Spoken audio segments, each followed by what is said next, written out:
Orang cinta pada Allah ditolak benda ni. Tuan-tuan, ada satu cerita yang amat menarik. Bagaimana orang yang cintakan Allah berjihad pada jalan Allah.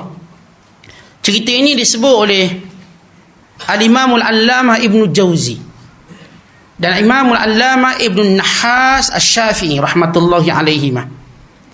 Ada seorang lelaki, tuan-tuan sekalian, namanya ialah Abu Qudamah Asy-Syami rahmatullahi alaihi. Abu Qudamah Asy-Syami ini seorang yang suka berjihad. Mana tempat dia tahu ada musuh Islam yang nak serang negara Islam, yang nak hina orang Islam, dia ada di situ. Maka dia pun bersiap sedia dengan kelengkapannya, dengan belanjanya dan segala persiapan yang boleh dibuat. Maka dia pun bergerak. Dan Abu Qudamah Asy-Syami ni, tuan-tuan sekalian, dia seorang yang alim soleh, di mana dia sampai dia akan kempen orang supaya berperang berjihad, membuktikan kasih sayang dan cinta kepada Allah. Sehingga dia sampai satu kawasan namanya Riqqah. Riqqah ni satu kawasan di Syria hari ni, masih ada. Riqqah hari ni dimiliki oleh rakyat Syria mengalahkan tentera Bashar Assad. Riqqah. Dia sampai di Riqqah, dia pergi masjid dan di kempen, marilah kita berjihad. Ni tentera salib sedang menyerang negara Islam, sedang membunuh anak-anak kita, menghina agama kita. Maka orang terkesan dengan pidatonya. Pada malam hari, tuan-tuan, dia beli unta untuk letak senjata dia. Dia bawa banyak senjata. Kemudian dia sewa sebuah rumah di kawasan Riqqah. Dia sewa. Kemudian dia pun nak rehat. Esok lagi perang ni. Dia pun rehat. Tiba-tiba sampai pertengahan malam, rumahnya diketuk. Ketuk. Kemudian dibuka. Tiba-tiba dilihat seorang perempuan yang memakai pakaian litup menutup aurat yang sempurna. Lalu kata Abu Qudamah Asy-Syami, "Madza turidin?" Kamu nak apa? Lalu kata perempuan ini, "Adakah kamu Abu Qudamah Asy-Syami? Ya. Adakah kamu yang menghimpunkan seluruh harta untuk berperang pada jalan Allah? Ya." Lalu perempuan ini menyerahkan sekeping surat dan satu ikatan, ada satu, kita katakan, sebekas yang diikat. Dia pergi pada Abu Qudamah Asy-Syami. Maka perempuan itu pun menghilangkan diri keluar. Lalu Abu Qudamah membuka surat. Dia kata, "Wahai Abu Qudamah, sesungguhnya engkau mengajak kami semua berjihad, berperang pada jalan Allah, mempertahankan agamanya. Dan aku di kalangan orang yang tidak mampu. Aku tidak punya harta dan tidak punya kekuatan untuk pergi berperang. Tetapi aku berikan kepada kamu ini untuk kamu gunakan dalam peperangan. Semoga ia menjadi saksi di hadapan Allah tentang kesungguhanku untuk berperang." Tuan-tuan, dibuka, tuan-tuan tahu apa dia? Rambut wanita itu yang dipotong. Dia punya dhafair. Rambut perempuan yang ikat sanggul tu, dia potong. Dia kata, "Jadikan rambut ini sebagai tali kudamu. Mudah-mudahan aku mendapat pahala kuda yang digerakkan untuk berjihad pada jalan Allah." Tuan-tuan lihat perempuan ni. Dia tak mampu beri apa-apa melainkan rambut dia. Dia potong rambut dia. Dia ikat, dia kita katakan, dia buat elok-elok sehingga boleh menjadi tali kuda. "Ini rambut aku, gunakan. Mudah-mudahan Allah catat pahala jihad kepadaku kerana aku tak mampu melainkan ini." Tuan-tuan sekalian, kata Abu Qudamah, menghairankan. Ada orang macam ni, tuan-tuan, Allah beri hati dia dalam berjuang, dalam cintakan Allah, Allah beri keunikan yang tak pernah terfikir oleh sesiapa. Maka kata Abu Qudamah, akhirnya esok tiba, kami bersiap untuk perang. Bila aku dah bergerak untuk menuju ke perbatasan Surut, kepunyaan Maslamah bin Abdul Malik, iaitu kem tentera, kem yang dipimpin oleh Maslamah bin Abdul Malik. Maka tiba-tiba aku lihat seekor kuda dipacu begitu laju sambil berkata, "Abu Qudamah, qif! Wahai Abu Qudamah, tunggu. Lalu aku membiarkan tenteraku, kamu pergi dulu, biar aku tengok siapa orang tu. So aku tunggu. Tiba-tiba lelaki itu berdiri di hadapan aku dengan kudanya yang begitu laju, dengan keadaan tutup muka. Lalu kata Abu Qudamah, "Siapa kamu? Kalau kamu muda, aku akan tolak kamu, tak boleh perang. Orang muda tak boleh perang, budak-budak. Kalau kamu tua, berumur, matang, aku akan fikir tempat mana yang kamu perlu duduk." Tiba-tiba dibuka wajahnya seorang lelaki yang cukup cantik. Kata Abu Qudamah, mukanya rembulan yang kita katakan purnama.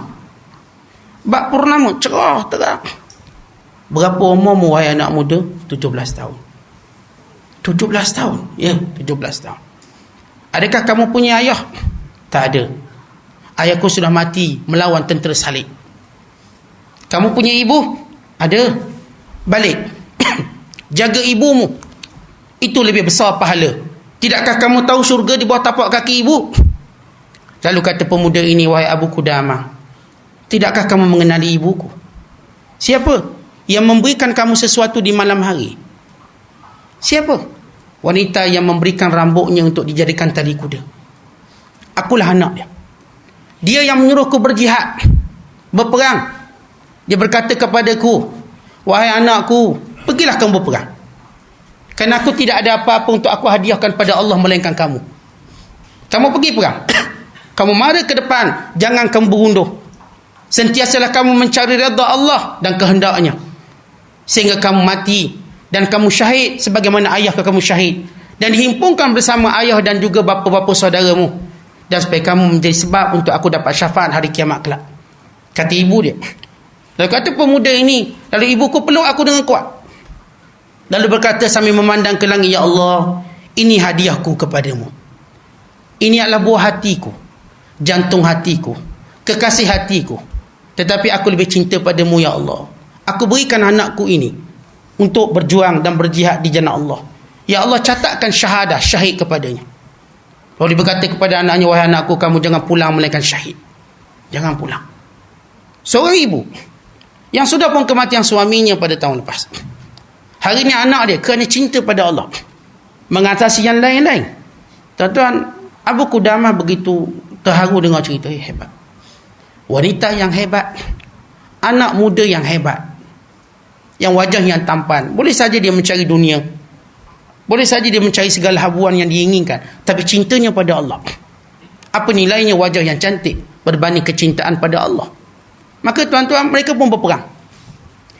Bila berperang, tiba-tiba aku dengar satu jeritan yang kuat, dan aku memandang arahnya. Aku dapati budak tadi tercampur bagaikan seorang anak yatim, tidak ada yang mempedulikannya, dalam keadaan remuk tulangnya, terpisah anggota badannya. Lalu aku menjerit untuk pergi ke sana. Sampai di sana aku tengok dia tercungap-cungap. Aku mendakapnya, kata Abu Qudamah. Lalu budak ni berkata sambil tersenyum, segala puji bagi Allah yang memberikan kesempatan untuk aku masih hidup, supaya aku dapat wasiat kepada kamu, satu wasiat. Wasiat untuk ibuku, kata remaja ini. Tuan-tuan sekalian, Abu Qudamah begitu sedih tengok budak ni. Masya Allah, tabah. Lalu dia mengesak bajunya, darah yang membasahi wajah budak ini. Lalu kata budak ni, wahai Abu Qudamah, kenapa kamu gunakan pakaianmu untuk menggosok darah di wajahku? Gunakan pakaianku supaya aku dapat menghadap Allah dengan darah ini. Maka aku tak tahu nak jawab apa, kata Abu Qudamah. Aku fikir betapa kasihannya pada ibunya, kasihannya pada dia dalam keadaan seperti itu.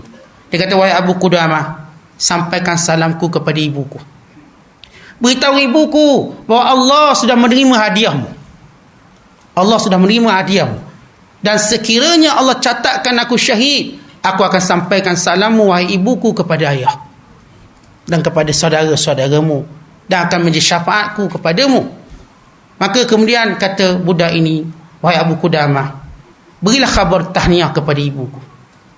Tetapi mungkin ibuku tidak percaya. Koyakkan bajuku, berikan pada ibuku. Ini bukti anakmu Tuhan sudah terima kecintaannya pada Allah. Tetapi wahai Abu Qudamah, aku nak pesan kamu satu lagi pesanan. Aku ada seorang adik perempuan, umurnya 9 tahun. Dia setiap kali aku balik, dia akan bergembira dengan kepulanganku. Setiap kali aku pergi, dia akan bersedih sambil berkata, abang balik cepat, abang jangan pergi lama-lama. Dan waktu mana dia tengok aku bersiap untuk berperang, dia menyebut perkataan yang sama. La tubti, jangan kau lambat pulang wahai abangku, aku ingin menunggu kepulanganmu. Maka tolong, kata, tolong. Adikku tadi tahun lepas baru bersedih dengan kematian ayahnya. Dia pasti bersedih dengan kematianku. Engkau dakap dan kau peluk dia, engkau sebut kalimah yang paling menggembirakan dia. Tentu itu kisah secara ringkas bagaimana seorang yang benar-benar letakkan cintanya pada Allah, seorang wanita yang hebat, seorang pemuda yang hebat, yang Allah Ta'ala terima cintanya dan Allah terima pengorbanannya. Allah terima ketulusan keikhlasannya dan Allah jadikan ceritanya tercatat sebagai cerita yang paling agung. Tanda orang cintakan Allah. Ya, si ibu ini tidak mengeluh kehilangan seorang anak, bukan berbangga. Kerana si anak membuktikan cintanya pada Allah mengatasi cinta pada ibunya, bukan adik perempuannya. Dan si ibu juga membuktikan benda yang sama, mencintai Allah lebih pada segala-galanya. Tentu ini cerita cinta. Lalu kalau kita tanya pada diri kita, mana cinta kita pada Allah? Sejauh mana bila kita kata saya cintakan Allah, maka mana pengorbanan jihad fi sabilillah? Mana kesungguhan kita? Kalau tidak ada, tuan-tuan, kita berbohong pada dakwaan cinta kepada Allah. Dan kita sebenarnya hanya menyebut sesuatu bagi menghiburkan orang lain. Bukan sebenarnya bagi menyelamatkan kita di sisi Allah. Kita cuma nak hiburkan orang lain, bahawa si fulan mengetahui saya cinta Allah. Si fulan mengetahui saya begini dengan Allah. Walau Allah mengetahui siapa kita.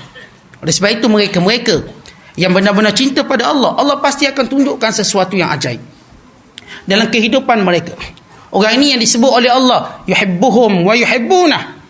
Allah mencintai mereka dan mereka mencintai Allah. Lantaran mereka cinta pada Allah, lihat apa yang mereka berikan pada Allah.